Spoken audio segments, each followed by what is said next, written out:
That is a way of demonstrating the basic experience which underlies some of the major forms of Oriental philosophy. And actually this way of demonstrating it is taken from a kind of Chinese and Japanese Buddhism called Zen, which I'm going to be talking about quite a bit today, because Zen is one of the best examples of a philosophy, shall we call it, in which this experience is dominant. Zen, of course, is a Japanese word, and it's spelled Z-E-N.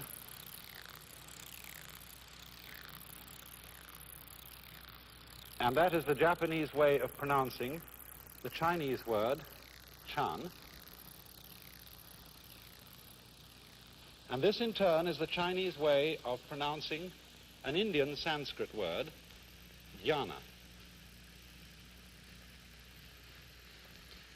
And dhyana refers to the kind of experience which has been represented in this circle. Another word for it would be a second Sanskrit term, shunya. And the nearest we can translate shunya in English is emptiness or void. And so we might say this is an experience of the void. Before trying to explain what this is, and you know the funny thing is it really can't be explained because it has to be felt, because it's a transformation of one's basic feeling, one's basic consciousness of life. But I should mention first that it is characteristic of Eastern philosophy to be based on experience rather than ideas. You see, philosophy in the Western world, especially as it's taught in our universities and academies, is mainly a matter of thinking. It's a matter of trying to arrive at certain clear, positive ideas about the nature of man, the nature of the universe, and so on and so forth. And also religion in the West is somewhat similar, because religion is largely concerned with belief in certain ideas. In these basic forms of Eastern philosophy, on the other hand, such as Zen, which is a kind of Buddhism, or Taoism, the basic native philosophy of China, or in Vedanta, which is the central form of Indian philosophy, what is basic to them is not ideas, but a way of experiencing, a way of feeling. And this might be called, as it is here, the void, demonstrated by this circle. Because it is not a void which is just emptiness. This isn't the idea that there are people in the backward worlds of Asia who think that the universe is ultimately nothing at all. It is rather that the void represents complete spiritual freedom. Or you might say, if you don't like the word spiritual, complete psychological freedom.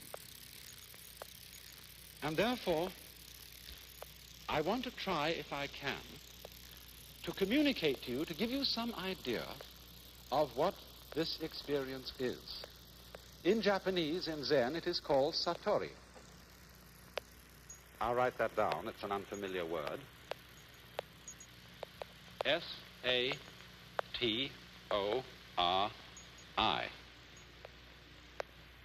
And I like the way that that's pronounced in southern Chinese. They pronounce it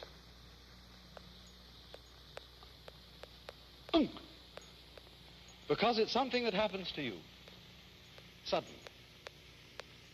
Now let me try, if I can possibly, to put into some sort of words what this experience is. This experience, which so far as they are concerned, is the objective of human life. To get this is to understand the meaning of human nature and destiny. Only because it's a transformation of consciousness, because it's something you feel rather than something you think, it is for this reason difficult to put into words. But it is as if you saw quite suddenly, and indeed this experience could have happened to you.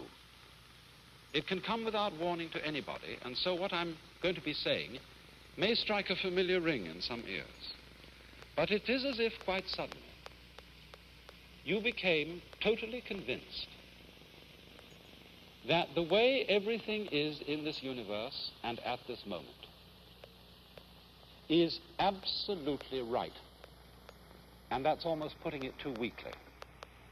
I'm not trying to talk about a sort of Pollyanna feeling where we say, well, this is the best of all possible worlds, and everything, however evil and however wrong, is going to work out all right in the end because it's a means to an end in some master design. I'm not saying that.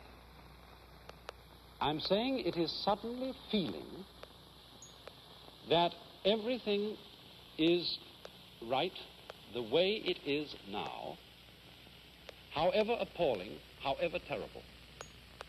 And you know it beyond a shadow of doubt. There are two other aspects to this experience as well. And although you feel them all together, we have to talk about them separately. While the first aspect is feeling that everything just as it is so right that you could say of it, this is why I'm alive. This is what life's all about. The second is that everything you see and feel seems to come to life in an extraordinary way. You feel the world as you've seen it before was seen almost in a dream.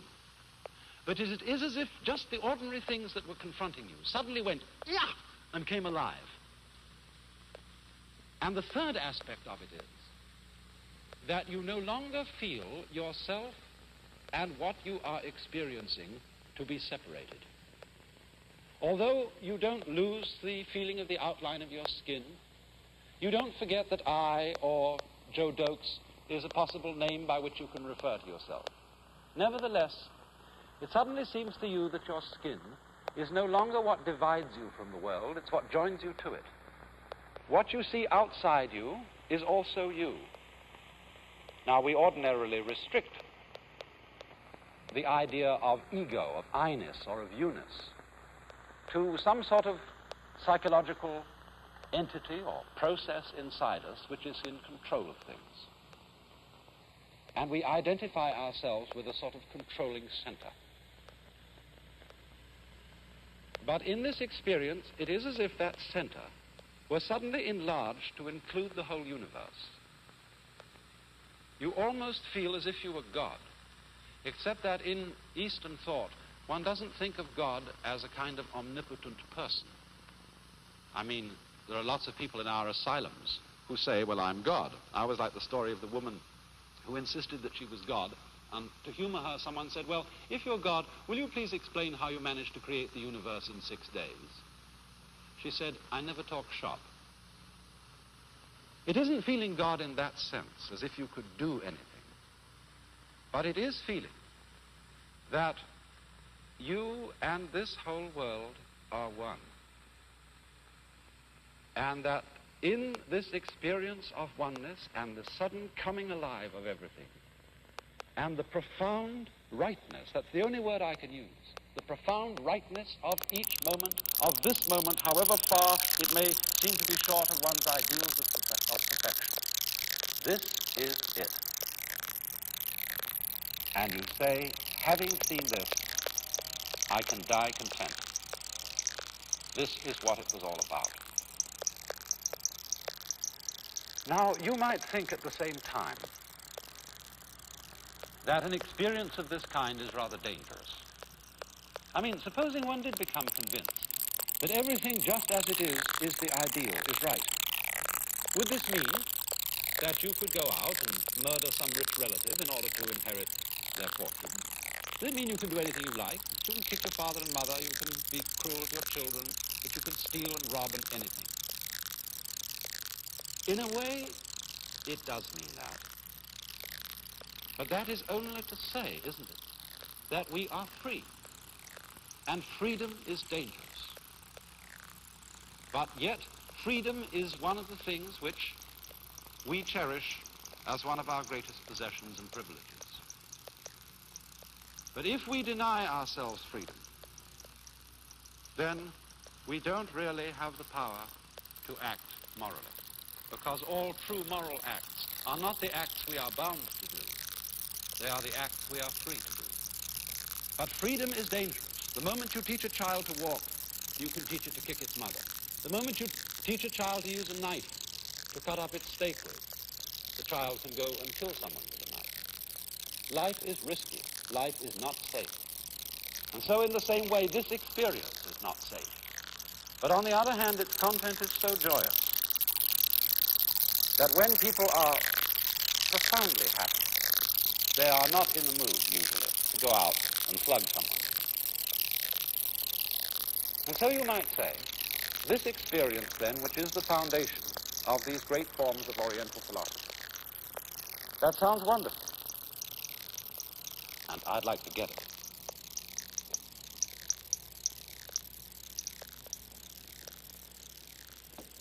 You know, that reminds me of a story. Once a fellow was traveling in England, and he lost his way and wanted to get to a certain village. And he went to a country yokel and said, can you tell me the way to Little Tuddenham? And the yokel scratched his head and said, well, sir, I do know where that is, but if I were you, I wouldn't start from here. And so in the same way, when one asks, how do I get this experience? That's not quite the right question. And to go out to get it is from the first the wrong approach. Because this sort of transformation of consciousness happens to a person only in the moment when you might say they give up grasping, they start to treat life not as something to be grabbed, when their whole approach to things is no longer clutching. You know, it was a basic teaching in Buddhism that the root of all human suffering is clinging or grasping. Just in the same way as I was suggesting on a previous program, that you can't cling to your breath without losing it. You have to let go of your breath. And for that reason, the word that is used in Buddhism for this experience, it's another word, familiar to you all, nirvana, literally means blow out. Whew. Don't hang on. Don't clutch life. And so one of the great problems is how on earth to get ourselves to give up clutching, to give up clinging. But you see, if that's something you eagerly want to do because you want to get something good out of it, this is still a grasping attitude. Well, you know, in Zen, they have a means of teaching people how to stop clinging. Zen, incidentally, is supposed to have been brought from India to China around somewhere between 400 and 500 AD by a fierce-looking gentleman called Bodhidharma. You can see him in this picture by the Japanese painter Soga Jasuku. He's always drawn as a very fierce fellow with a twinkle in his eye at the same time. And when Bodhidharma came to China, he didn't have very many disciples, but there was one fellow who sought him out, and his name was Eka. And Eka came to Bodhidharma and said, "Sir, I want you to accept me as your disciple." And Bodhidharma replied, "I have nothing to teach. What I understand is an experience, in other words, and I can't put it into words, and therefore go away, I can't teach it to you." But Eka insisted on being taught, and he waited outside Bodhidharma's cave in the snow. And if you look in the picture by Seshu, you can see Eka standing out there. And Eka got so persistent, and Bodhidharma so persistent in his refusal to teach him, that at last Eka cut off his arm and handed it to Bodhidharma, saying, "Look, here is the testimony of my sincerity. Please, take me as your disciple." So Bodhidharma said, "All right, what do you want?" And Eka replied, I have no peace of mind. Please pacify my mind. And by mind, of course, he meant his soul, his self. So Bodhidharma said, bring out your mind here before me. I'll pacify it. But Eka said, when I look for my mind, I can't find it. Bodhidharma said, there, I have pacified your mind. And at that moment, Eka had his Satori. In other words, he had the experience I've tried to describe to you. Because Bodhidharma made him really struggle to catch hold of himself, to find that separate ego, that controlling center which all of us tend to believe ourselves to be. But you know, when you look for it, you can't find it. It's like, they say lunatics sometimes sitting in an asylum are doing this.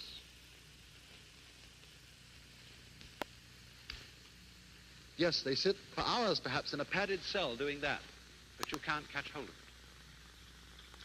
You know, perhaps one of the good ways of showing you what this means is through the application of Zen to Japanese fencing. You know, Japanese fencing, or Kendo, which means the way of the sword, is done with gruesome swords like this. And the samurai, Japanese feudal soldiery, used to practice Zen to give them courage, and they applied it to the art of fencing. Now, if you go to study with a Japanese fencing master, you will not at first be given a sword and be told how to use it. You'll be made a kind of janitor around the house. You have to do all the little chores, like sweeping the floors, putting away the bedding, washing up the dishes, and so on and so forth. And while you're doing that, the master will get hold of a practice sword. This, you see, is made of bamboo. It's made of about 6 slips of bamboo, loosely tied together, so that if you get hit with it, although it may give you a pretty hard crack, at least you don't get killed. And while the poor boy, who's the apprentice, is doing the household duties, the teacher stalks around with one of these things and unawares gives him a bang on the head. And the boy is expected to defend himself by any means at his disposal. If he's got a saucepan in his hand, use the saucepan. If he's picking up a cushion, use the cushion. And everywhere, always at unknown moments, the teacher sneaks up on him and bangs him on the head. So after a while, the poor fellow is going around, looking this way and looking that, expecting at any moment the teacher to hit him. And he begins in his mind to plan how he can be ready to meet the teacher's assault. And as he goes along a passage, he's expecting the teacher to come right round the corner at the end, and instead of that, just as he's all ready to defend himself, doing, he gets hit on the head from behind. Now, when this has been going on for a little time, there are only 2 possibilities. The apprentice gets a nervous breakdown and quits, or he learns. And what does he learn? He learns that the teacher will always outwit him, that he can never be prepared for an unexpected attack. And so he gives up trying to control the situation. He gives up trying to prepare. In other words, he just wanders around, just like this. Oh, maybe it hits, maybe it doesn't. He gives up caring whether he's going to get hit or not. And at that moment, the teacher gives him the practice sword and says, now you can begin to learn fencing. Because the importance of this is simply that if, say, you're faced with a group of attackers and you don't know where the next attack is coming from, if you are ready to go for this fellow and this one is going to come at you and you're all set to go for him, you have to withdraw from here to go here. But if you're in a middle position and you're not tensed in mind in any particular direction, you're ready to go in all directions wherever the attack may come from. And so in exactly the same way, the Zen way of teaching teaches one to see that you cannot be in complete control of your whole life situation. You cannot, in other words, fundamentally possess yourself. And so they set you the problem of trying to find out who you are. Who is the knower behind all your experience? Who is the experiencer? Who is the ego, the I? And they make you search for it and search for it and search for it. Or you could put this in another way. They ask you, and this really amounts to the same thing, act with total sincerity. Show me, in the Zen way of putting it, who you were before your father and mother conceived you. In other words, show me your real, basic, original self. And this means perform an absolutely 100% genuine and sincere act. Well, you know how it is when you try to be sincere. When you try to be natural. You know jolly well that you're trying and that everything you do is a fake. And so in the same way, the Zen student finds out that he cannot act 100% genuinely with his whole being. And he gets frustrated again and again and again as the teacher rejects every attempt he makes to show him his real self. Until the moment comes when he suddenly realizes, not just as an idea, but something that he knows in his whole body, he knows with his very bones, that it can't be done. You cannot intentionally be natural. And he gives up. And that moment of giving up is just the same as when the student of the sword gives up trying to prepare to defend himself. And in the moment when we let go of ourselves in that way, zoop, there comes upon us this experience of the void, of complete freedom, or as we might say in psychological language, being free from blocking. You know, blocking is when you are stalled by something. When somebody says something to you that fundamentally embarrasses you, or when an event happens in life which, as it were, knocks the wind out of your sails. You are blocked. And to be free from blocking, to be free from being stopped, being phased, is part of the Satori experience. To be able to go straight ahead, as it were, going with the stream of life and not trying to resist the stream.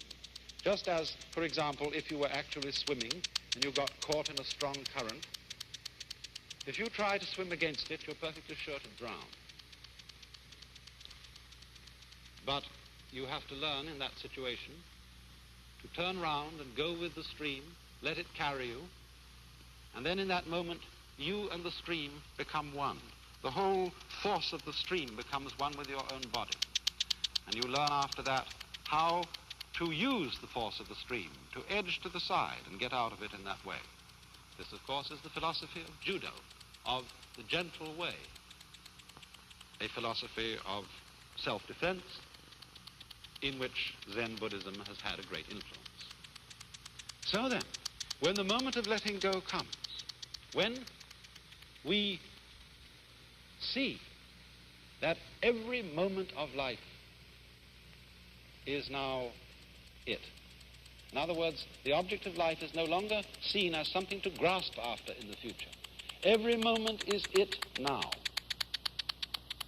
Every moment, even the most trivial, answers the question, what is life for? And so you see, the experience at the basis of Zen and at the basis of other types of Oriental philosophy can be demonstrated by ordinary everyday life. That's why in Zen teaching, those old masters in China didn't like to answer questions about philosophy with wordy explanations. They had quite a different way of going about it. I remember one case where a Confucian scholar came to a teacher and said, "Please explain to me your secret teaching." And the teacher replied, "Well, there's a saying in your own master Confucius, which very well puts it.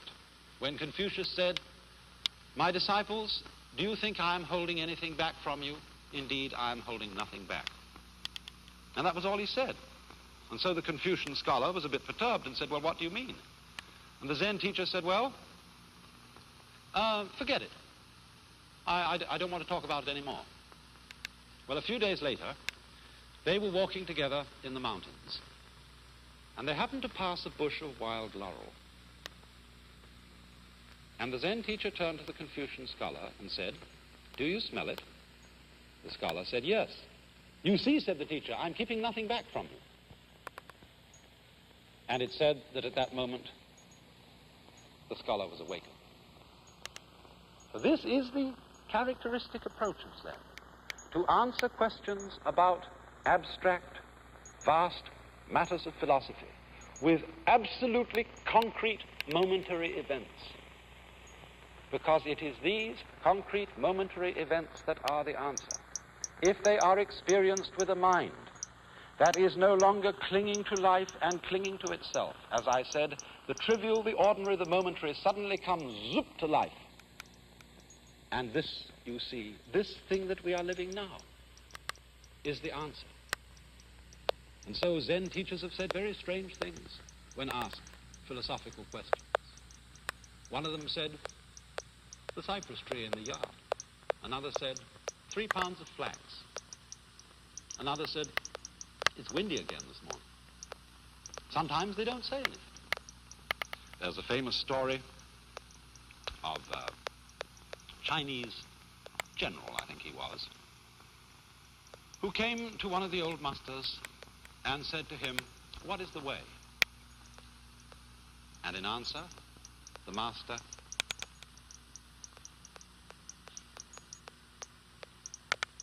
the teacher said, "I don't understand." The master said, "Cloud in the sky, water in the jar."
This is National Educational